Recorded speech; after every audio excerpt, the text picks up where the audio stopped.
We are joined by Dr. John Hlophe here on South Africa Tonight. Thank you so much for your time, Doctor. We do appreciate it. Thank you very much for the opportunity. I appreciate it as well. Thank you. Sure. Let's just start off with your role in the MK Party and your decision perhaps to join the MK Party. My decision, joining the MK Party, it was a decision. It was an obvious thing to do.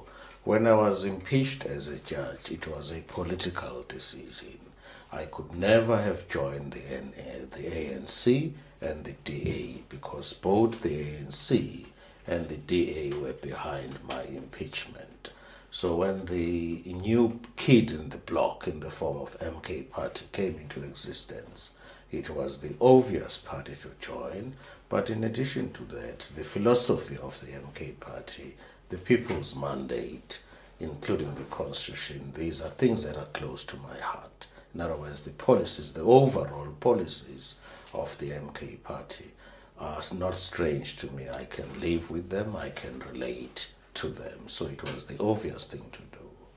Now, the second question is my role as a leader of the MK Party. I have no doubt that had President Zuma been allowed to be in Parliament, he would have led the party. That was his wish. Unfortunately, the judiciary of South Africa did not allow that to happen. And he asked me to lead the party, and I'm grateful to President Zuma for having confidence in me. Here in the National Assembly, I'm the leader of the party and the official and the leader of the opposition party, because we're now an official opposition party in the country. But country-wise, in the party, I'm the deputy president, the deputy to the president.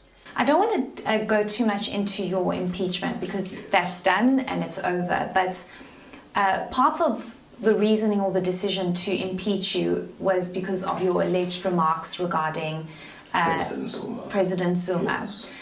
So given the decision for you to have joined MK and those remarks were made regarding former President Jacob Zuma, did you actually say that? Did you persuade or try and persuade judges to favour and rule in favour of the former president? Far from it. I never tried to persuade the judges to try and rule in favour of President Zuma. My evidence is very clear in that regard. All I did was to make a remark, and I said Nina, meaning we trust the process of judging. However, it's very, very clear to me that there was a determination of a political nature to get rid of me, to have me impeached and removed from the bench. If you look at the politics in the Western Cape, it comes as no surprise. The Western Cape is very racist. It's controlled by the Democratic Alliance. They have their own politics. We know the politics of the DA. And I find it alarming that today the ANC, which has been very critical and very vociferous about the racist policies of the Democratic Alliance, is now willing to go to bed with the Democratic Alliance. You've written a report regarding racism in the Western Cape. Could you just take us through some of what you found? The report was written in 2004, based on my own experience as a judge, and at that time I was already a judge president because I was appointed on the 1st of May, year 2000, as a judge president. It covered a wide range of activities that were going on. I'll give you an example. It was not uncommon before the racism report was issued that I would be approached by advocates, white advocates, because in the Western Cape, 95% of the advocates who are practicing are white. They would come to me and approach me in chambers and say, Judge President, we need a judge urgently to deal with this matter. And then I would look at the judges who are available. If there was a black judge available or any judge available, I would allocate the matter to them. Then there was a growing habit whereby if I had allocated the matter to a black judge, suddenly the advocates walk out of my chambers. They agree, they come back to me, they say the matter is not urgent. Now who's fooling who? How can the matter be urgent to warrant me being approached in chambers for a judge to be allocated to deal with that matter. But if I suddenly allocate a black judge who is a known quantity, that judge that they don't know or they don't like, they suddenly reach an agreement that the matter is not urgent. But if I allocate the matter to a white judge who comes from the bar, somebody that they know, that they like, they carry on. Those were some of the instances. Mm-hmm. The other instances quoted in the racism report, whenever we spoke in our own indigenous language, I'm Zulu speaking, right?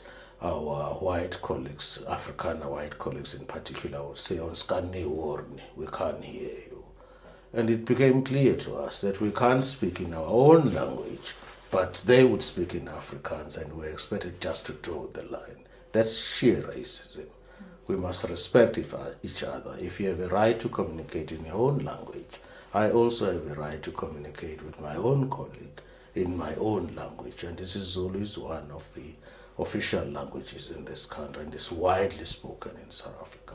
Those are just two examples, but other examples are the other thing that I notice is briefing patterns. We still have that problem even now. The report was published in 2004, but even today you have a problem about skewed briefing patterns. When I say skewed briefing patterns, this is what I mean.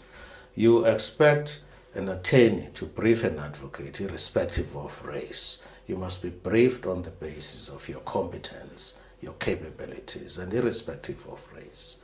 But what we noticed was that black advocates do not get work in general from white attorneys. White attorneys would brief white advocates. The problem with that